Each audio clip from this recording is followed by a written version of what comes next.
ओम शांति। ओम शांति। ओम शांति।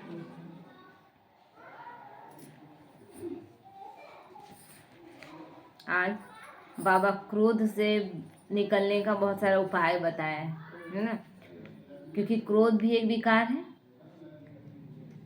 बाबा कह रहे देखा गया कि प्रायः मतभेद से तंग आकर मनुष्य क्रोधान्वित हो जाता है ना। अपना एक दूसरे का मत नहीं मिल रहा है तो दूसरे से मतभेद हो गया, क्योंकि हम कह रहे हैं कि हम सही हैं और दूसरा कह रहा है कि हम सही हैं।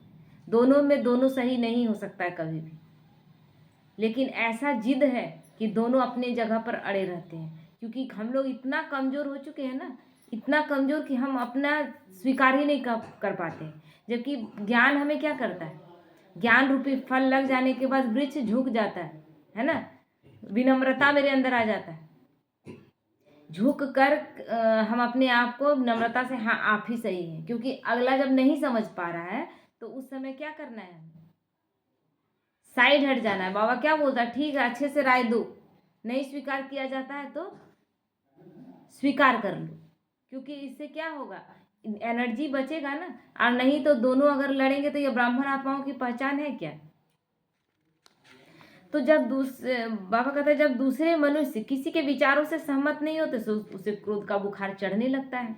इस बुखार को उतारने वाली दवाई एक ही है और वह दवा अचूक भी है। मतभेद होने पर मनुष्य को सोचना चाहिए कि वर्तमान कलयुगी सृष्टि से मतांतरों का वृक्ष तो खूब वृद्धि को पा चुका है। सबके मत अलग अलग हैं। आप सोचिए कि एक ही देश को चलाने के लिए कितनी पार्टियां काम कर रही हैं। सब अपने आप को बोल रहे हैं कि हम अच्छे हैं। हो सकता है क्या सब अच्छे हो तो फिर अलग पार्टी क्यों। सबका एक ही उद्देश्य है कि अपने देश को आगे बढ़ाना है। नहीं है सबका एक उद्देश्य, तब तो आप पार्टियों में बटे हुए हैं। तो इतनी पार्टियों का जरूरत है क्या। कहीं ना कहीं अच्छा एक कुछ जीत रहा है, कोई हार रहा है, तो जीत रहा है यानी वो अच्छे से चला रहा है, यानी कोई है जो नई ढंग से चला रहा है। कुछ ना कुछ बात है ना। तो इतना मतभेद हमारे बीच में है।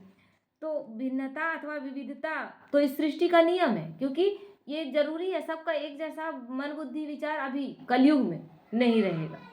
जैसे वृक्ष की एक शाखा ही शाखा के दो पत्ते भी पूर्णतः एक जैसे होते हैं क्या। हमारे हाथ की पांचों उंगलियां एक बराबर है क्या। तो वैसे ही सृष्टि रूपी वृक्ष का वृतांत है। अतः दो मनुष्यों की कृति और आकृति बिल्कुल एक जैसी होना असंभव। प्रकृति भी हमें ऐसा बनाया कि एक दूसरे का चेहरा नहीं मिलता है, मिलता है क्या। तो फिर मत कहाँ से मिलेगा, और मत मिलेगा तो फिर कलयुग कैसा। कलयुग का मतलब ही है कलह कलेश को। कलह कलेश क्यों होगा, जब हम एक दूसरे को नहीं समझ पाएंगे तभी तो कलह कलेश होगा ना। लेकिन सत्युग त्रेता में एक मत में चलते हैं और वहां कोई अशांति नहीं है, क्योंकि वो सीख कर कहाँ से गए थे हम, इसी ब्राह्मण जीवन। तो यहाँ बाबा क्या कह रहा है, ना परमत में चलना है, ना मनमत में चलना है, ना जनमत में चलना है। किस पर चलना है, एक श्रीमत पर, एक श्रीमत। और जो एक श्रीमत पर नहीं चलते वो जिम्मेवार उसके लिए भगवान तो है नहीं। तो इसीलिए बाबा कहता है वृक्ष के पत्ते और टहनियां तो अनेक होती है, हाँ वृक्ष का बीज और तना एक ही होता है। अतः यह जो कल्प वृक्ष रूपी संसार है उसके जो बीज रूप परमात्मा है वही एक है। और सृष्टि वृक्ष में जो पहला युग सतयुग था उसमें एक मत, एक धर्म, एक राज्य था। एक ही मत था, एक ही धर्म और एक ही राज्य। कोई लड़ाई झगड़ा नहीं था, कोई अशांति नहीं था, कोई कलह कलेश नहीं था। लेकिन अभी स्थिति कैसी है, अभी कितने मत है उसका कोई मतलब एक ही हिंदू धर्म में इतने सारे मत है, इतने सारे रीति रिवाज है, इतने सारे रहन सहन, सब चीज अलग है। तो एक अतः एकता और शांति लाने के लिए या क्रोध का टेम्परेचर उतारने के लिए मनुष्य को बीज रूप परमात्मा की और सतयुगी देवी देवताओं की स्मृति में लाना चाहिए। और वर्तमान मतभेदों के बारे में सोचना चाहिए कि यह तो कलयुग का लक्षण है। ये तो हम लोगों को पता नहीं था, हम लोग तो इसको नेचुरल मान बैठे थे ना। स्ट्रेस लेना, किसी के बारे में गलत बात सोचना, किसी को गलत साबित करना, ये सारा चीज तो हम सही समझ रहे थे। कोई एक बात बोल दिया, कहीं हमसे वो जीत ना जाए तो उसको 4 बात बोल दी। ये सब नेचुरल हो गया था, जो कि नेचुरल था ही नहीं। नेचुरल रहता तो हम उसमें परफेक्ट महसूस करते ना, शांत महसूस करते। क्या कोई शांति महसूस कर रहा था क्या? बाबा के ज्ञान में आने के बाद अब कैसा महसूस होता है? और अब गलत करने के बाद अच्छा लगता है क्या? अगर अब गलत करने के बाद अच्छा आपको लग रहा है तो आप अभी बाबा के बने नहीं। जरूरी थोड़ी नहीं कि आप मुरली सुन रहे हैं इसलिए बाबा के बन गए। जरूरी है क्या? आप बाबा के घर में आ रहे हैं इसलिए बाबा के आप बन गए? नहीं। बहुत लोग हैं जो भक्त हैं, पूजा कर रहे हैं, व्रत कर रहे हैं, लेकिन घरों में अपने परिवार को ढंग से 3 टाइम खाना नहीं दे रहे। तो उसी तरह यहाँ भी है। संपूर्ण धारणा युक्त, बाबा जो बोला उसको तुरंत हाँ जी करने वाले बच्चे, बाबा जो कह रहा है, जैसा कह रहा है वो करने वाले बच्चे। तो बाबा कहता है कि ये सोचना चाहिए कि कलयुग का तो लक्षण ही है और ये सृष्टि तो विनाश को प्राप्त होने वाली है। इस प्रकार सोचकर मनुष्य को अपनी मस्ती में रहना चाहिए कि अब तो खुशी के दिन अथवा सतयुग का सुहावना समय आने वाला है। क्यों मस्त रह रहे हैं ब्राह्मण बच्चे और बाकी कोई नहीं रह रहा है? क्योंकि बाकी अभी भी सोच रहा है कि कितना समय पड़ा हुआ है, कब जीवन में सुख आएगा। लेकिन बाबा के बच्चे क्या समझ रहे हैं कि अब सुख के दिन आया कि आया। जिनको निश्चय है, जिनको नहीं निश्चय है वो तो वहीं अटके हुए हैं अभी। अथवा अगले जन्म में फिर क्रोधियों का ही संबंध मिलेगा। और क्रोध क्या करता है? क्रोध ही तो कर्म से हमें विकर्म करा रहा है ना। एक कहानी पढ़ रहे थे, 4 भाई थे, है ना। एक राजा था, तो एक राजा बोला कि सब मंत्रियों को बोला कि अच्छा एक बात बताइए, जितना हम बुद्धिमान हैं आप लोग भी तो बुद्धिमान हैं, हम ही राजा क्यों बने? मंत्री है, कोई धर्म गुरु है, कोई ज्योतिषी है, वो अच्छे अच्छे पोस्ट में है, या राज्य में और भी लोग हैं जो मेरे से भी पढ़े लिखे हैं, लेकिन हम ही राजा क्यों बने? तो ज्योति सब सोचने लगा, किसी को जवाब ही नहीं मिल रहा है। बोला कैसे जाने, बात तो सही है कि हम ही राजा क्यों बने और दूसरे लोग नीचे नीचे पोस्ट पर गए। कुछ ऐसा कर्म रहा होगा ना, तो क्या वो नहीं पता। तो कोई एक आदमी बोला कि आप जाइए, एक महात्मा है उसके पास जाके पूछिए, वो बता देगा। तो गया, उस महात्मा के पास गया तो देखा कि वो आग का अंगारा खा रहा है। उसको पूछा तो बोला कि अभी हम भूख से, हमको देख नहीं रहा है कि भूख हमको कितना लगा है, हम अंगारा खा रहे हैं, जाके जंगल में आगे बढ़ो, एक और महात्मा है उससे पूछ लेना।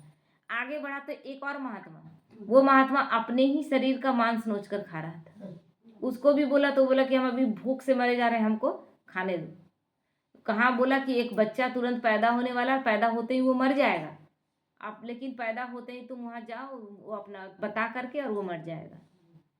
एक कहानी है, लेकिन कहानी का अर्थ क्या है उस पे जाइएगा, है ना। कहानी जो बना हुआ है वो तो सत्य नहीं है, लेकिन कहानी क्या प्रेरणा देती है वो मेरे लिए मायने रखता है। कहानी सुनने का अर्थ है कि जो जिससे हमको शिक्षा मिला, उससे क्या शिक्षा मिला वो हमको लेना है। तो गया तो वहाँ पर देखा कि बच्चा होने वाला, सच में बच्चा होने वाला है। तो वो बताया बच्चा राजा है। अब बोला तो जैसे ही बोला तो बोला ठीक है, बच्चा हुआ और तुरंत इसके पास लाया गया। तो बच्चा हंसने लगा। तो ये पूछा कि हमको बताओ कि हम राजा क्यों बने? तब बोला कि राजा हम तो बचेंगे नहीं, हमको बताएंगे और चले जाएंगे, लेकिन असल में हम जो 2 महात्मा मिले वो और हम और तुम सब मिला के 4 भाई थे हम लोग, है ना। 4 भाई थे और चारों भाई मतलब भूख से एकदम बेहाल थे। जंगल में सफ़र कर रहे थे तो इतने गरीब थे कि 4 मतलब आटा सान करके ये लोग रोटी बनाए, 4 बाटी ये लोग बनाया अपना अपना खाने के लिए। तब तक एक महात्मा आए और महात्मा बोले कि हमको भूख लगा है, हमको खिलाओ ना। तो बड़ा वाला भाई बोला कि हम लोग यहाँ पर भूख से हम लोग को जान निकल जा रहा है, जाके अंगारा खा लो। बड़ा भाई बोला। उसके बाद मंझला से पूछा तो वो बोला इतना ही, हम लोग अपने भूख से मर रहे, तुमको कैसे देंगे? शरीर में मांस है, वही नोच के खा लो। तीसरा वाला बोला कि तुमको दे देंगे तो हम भूख से मर जाएंगे, नहीं, हम नहीं देंगे। चौथा भाई जो था वो क्या किया कि वही बाटी को आधा काटा और आधा उसको दिया और आधा अपने खाया। तो वही आशीर्वाद देकर वो गया। वो कुछ नहीं किया, उन लोगों को श्राप भी नहीं दिया। लेकिन हमारा मान लीजिए कि हम जो भी है मेरे पास जैसा भी है, लेकिन क्रोध इतना क्यों और क्रोध से कैसा विकर्म बना? वो कुछ नहीं बोला किसी से, लेकिन वो जो अपने क्रोध में बोले ना, वही उनका फलित हो गया। एक अंगारा खा रहा है, एक अपना ही मांस नोच कर खा रहा है, एक भूख से 3 दिन में ही मर गया, माँ का दूध भी पीने नहीं सका, तुरंत पैदा हुआ तुरंत मर गया। तो क्या क्रोध क्या कर रहा है, कितना विकर्म हमसे करा रहा है, और वही कर्म फल बनता है, और हम सोचते हैं कि मेरे साथ ऐसा क्यों हो रहा है। सब कुछ हम विकारों के अधीन होकर जो भी कर्म कर रहे हैं, विकारों के अधीन होकर कर रहे हैं, वो विकर्म बन रहा है। इसलिए कलयुग में बाबा कहता है जो भी कर्म कर रहे हैं वो भी कर्म बन रहा है, क्योंकि कलयुग में हर कर्म हम विकारों के अधीन होकर कर रहे हैं, ज्ञान ही नहीं। लेकिन जब हम भगवान के बनते हैं तो सबसे पहले भगवान क्या करता है, हमारे कर्म सुधारता है।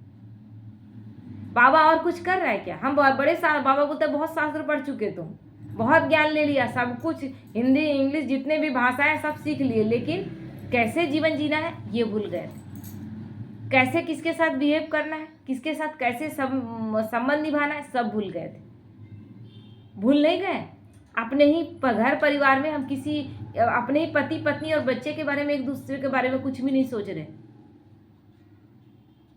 एक आदमी को बार बार नौकरी से निकाल दिया जा रहा था, उसको बार बार नौकरी लगता था, मतलब कुछ दिन रहता था बेचारा और निकाल दिया जाता था। और अभी ऐसा अभी मॉडर्न ज़माना में जो चल रहा है ना, उससे मिडिल क्लास में कितना तकलीफ है वो एक पिता ही समझता है। घर में बेटी है बेटा है, सबको मोबाइल में अपना चाहिए कि मोबाइल रिचार्ज करा दो, और उसका तो नौकरी ही छूट जा रहा है, क्योंकि वो कंप्यूटर पढ़ा भी था तो कंप्यूटर में आगे का बहुत सी चीज़ नहीं सीखा था, जो एडवांस चीज़ है ना उसको नहीं सीखा था, पहले का पुराना पढ़ा हुआ था, अब उसका डिमांड कहीं था ही नहीं। कुछ दिन नौकरी करता था, इसका फॉल्ट समझ में आता था, इसको निकाल दिया जाता, तो इसको निकाल दिया गया। अभी घर ये पहुंचे कैसे, इसको समझ में नहीं आ रहा कि घर जाएंगे, घर में तो सब हमसे पूछेगा। अब कुछ नहीं, अब इतना ही घर जाता है तो इतनी पत्नी इतना बोलती है, बहुत सारा बात बोलती है, कुछ नहीं बोलता है। बेटी बोलती है कि मेरा मोबाइल एकदम पुराना हो गया, मोबाइल हमको चाहिए, हम पढ़ाई कैसे पढ़ेंगे। वो जानता है कि बेटी पढ़ने से ज़्यादा रील बना रही है। उसके बाद बेटा सामने से आता है, किचन में अपने जाता है खाना, पत्नी खूब किचकिच करती है, मोबाइल लेके बैठ जाती है, और पूरा किचकिच गाली उली दे के अपना मोबाइल देखने में लग जाती है। आज का ज़्यादातर स्थिति ऐसा ही है। मतलब इतना आपस में जो हम लोगों का इतना हो गया ना, किसी के प्रति भावना रहा ही नहीं, मानवीय संवेदना ही खत्म हो गया। किचन में अपने खाना लेने जाता है तो देखता है कि बेटा आता है, सामने से आता है, देखता है कि पिता वहीं पर है, तो वो चला जाता है, बाहर निकल जाता है, क्योंकि वो पिया हुआ था। बाप तो पकड़ लेगा कि पिया हुआ है, मतलब ड्रिंक किया हुआ था, निकल जाता है। सब कुछ ये देख रहा है लेकिन कुछ नहीं बोलता है, और चुपचाप खाता है, सो जाता है। पत्नी फिर रूम में आता है, पत्नी फिर बहुत देर तक बोलती है, लेकिन कुछ नहीं। अब मतलब सुनते सुनते वो भी क्या हुआ, आदी हो गया था। बाहर निकलता है अगले दिन की फिर कोई काम का तलाश करेंगे, किसी को बताया नहीं कि काम छूट गया, क्योंकि काम छूटेगा फिर सबको इसको ताना देगा कि तुम इस लायक ही नहीं। चुपचाप निकलता है और एक एक्सीडेंट में मारा जाता है, कहानी खत्म हो गया, है ना। अब घर वही है। सोचिए कि कैसे हम लोग समय रहते अगर एक दूसरे की तकलीफों को समझे तो ये स्थिति उत्पन्न होगा। वो तो अपना कैसा कंडीशन में था, उसका कंडीशन ऐसा था कि वो सोच भी नहीं, उसका दिल दिमाग कुछ काम ही नहीं कर रहा था, तो रोड में चलते वक्त उसका ऐसा ध्यान ही नहीं रहा, गाड़ी उसको कुचल के चला गया। अब वही घर है, पत्नी सोच रही है अब हम किसको सुनाएं, गाली गलौज भी किसको करेंगे। जिसको देखते ही गुस्सा आता था अब उसको उसका आवाज़ सुनने के लिए तरस रही। बेटा अब खाएगा पिएगा कहाँ से। बेटा जो पी के घर आता था, ऐश मौज करके आता था, अब एक दुकान में नौकरी कर लिया। बेटी पढ़ाई के नाम पे दिन रात रील्स बना रही थी, अब एक कपड़े के दुकान में काम कर रही है। स्थिति कैसा बदला। यही परिस्थिति, यही स्थिति क्या पहले से नहीं हो सकता था। हम अपने ही घर में अपना बात नहीं रख पाते, मजबूर है लेकिन अपना बात नहीं रख पाते। कैसे रिश्ते चल रहे हैं और कैसे रिश्ते हम लोग निभा रहे हैं। जब घर का एक मुखिया जो घर चला रहा है वो अपना बात नहीं रख पा रहा है कि हम किस तकलीफ में, कोई सुनने के लिए तैयार नहीं किसी का। कोई तड़प रहा है और उस तरह करते करते कोई हाई प्रेशर का पेशेंट हो जाता है, एक दिन हार्ट अटैक होता है, चला जाता है, लेकिन कोई सुनने वाला नहीं, कोई समझ। क्यों नहीं हम एक दूसरे के देख करके, चेहरों को देख करके वो परेशान है, डिस्टर्ब है, उसको तकलीफ है। क्यों नहीं हम एक दूसरे को, इतना संवेदना होना चाहिए कि नहीं होना चाहिए कि हम किसी का तकलीफ देख कर समझ जाए। वो लोग चले जाते हैं, वो लोग चले जाते हैं, वो फिर लौट कर नहीं आएंगे, बाद में आप समझेंगे भी तो उसका कोई मतलब नहीं। तो इसीलिए भगवान कहते हैं जागो, देखो कितना तकलीफ है इस दुनिया में, देखो। तो बाबा कहता है इसके अतिरिक्त यह भी विचार करना चाहिए कि सतयुग और त्रेता युग में शेर और गाय एक घाट में पानी पीते थे। क्या था कि एक घाट में पानी पी रहे थे, यानी दोनों के अंदर कैसा स्थिति रहा होगा। हर स्थिति में एक दूसरे के साथ सामंजस्य स्थापित करना, क्या वो है अब नहीं है। देखिए घर कैसे टूटता गया। एक संयुक्त परिवार में बहुत सारे लोग रह रहे थे और एक दूसरे का बहुत अच्छा से पालना हो रहा था, जैसे भी हो रहा था, ठीक है हम एक रोटी ही खाएंगे, सब कोई मिलकर साथ तो रहेंगे, है ना। आज ही हम लोग चाय पी रहे थे बैठ के, तो वहाँ भाई एक काम कर रहे थे बिजली का, तो आके बोले कि आप लोग सब साथ चाय पीते हैं। बोले चाय अकेले पीने में मज़ा नहीं आता है ना। बहुत थोड़ा सा चीज़ रह गया, उसको समेट कर रखिए। बहुत थोड़ा सा रह गया है, उसको समेट कर रखना। कितने संयुक्त परिवार में, कितना बड़ा परिवार में सब कितने मिलजुल कर रहते थे, अब वो भारी लगने लगा। अब बोलते हैं कि इससे हम लोगों का ना स्वतंत्रता छिन जा रहा है। कभी सास कुछ बोल दे रही है, कभी दादी सास कुछ बोल दे रही है, और इस तरह से हम टूटते गए। अब टूटते टूटते में अब पति पत्नी और बच्चों में भी जो रह गया था अब वो भी नहीं रहा, क्योंकि ज़रूरत इतना बढ़ा लिए आज ना। एक ही घर में आप खुद सोचिए कि एक ही घर में एक आदमी अच्छा से कमा पा रहा है कि नहीं, हम तो जान ही नहीं रहे। लेकिन हम 4 बच्चे हैं और चारों को हम लोगों को चाहिए रिचार्ज, और रिचार्ज कितना बढ़ा हुआ है, और हमको एक सारा फालतू का खर्च। एक मोबाइल से मेरा सब कुछ चल सकता है, ज़रूरी चीज़ें बच्चा पढ़ाई करे हो चल सकता है, लेकिन हम किस पे लोड डाल रहे हैं, उसका क्या स्थिति कर दे रहे हैं। हम बहुत सारा बिजली का बेवजह खर्च कर रहे हैं और बिल जो भर रहा है वो डिस्टर्ब है, परेशान है। किसी के बारे में हम नहीं सोच रहे। घर परिवार एक दूसरे के बारे में कैसे चलेगा। और इस तरह से अब स्थिति ऐसा हो गया है कि कोई किसी के बारे में कुछ भी नहीं सोच रहा है। और अब ऐसा कंडीशन है कि वो लोग बोलते हैं कि हम लोग जीना ही नहीं चाहते। क्यों नहीं जीना चाहते? एक दूसरे को समझ ही नहीं रहे। केवल एक दूसरे को समझ कर केवल चले। पूछे, किसी के चेहरे में परेशानी देखे तो पूछे कि आपको कोई दिक्कत है, कोई परेशानी है तो बोलिए। पत्नी अगर पति से एक बार पूछ ले कि कोई दिक्कत है तो बताइएगा। अगर नहीं आपका कमाई में कोई दिक्कत है तो आप बोलिएगा। हम लोग बहुत रूखे सूखे में रह सकते हैं। आप अच्छे से रहिए, आप ठीक से रहिए। आप रहेंगे हमारे साथ, वही सबसे बड़ा पूंजी है कि नहीं। आप कमाने के लिए हम डिस्टर्ब होकर आप शरीर छोड़ देंगे, मेरे पास क्या बचेगा।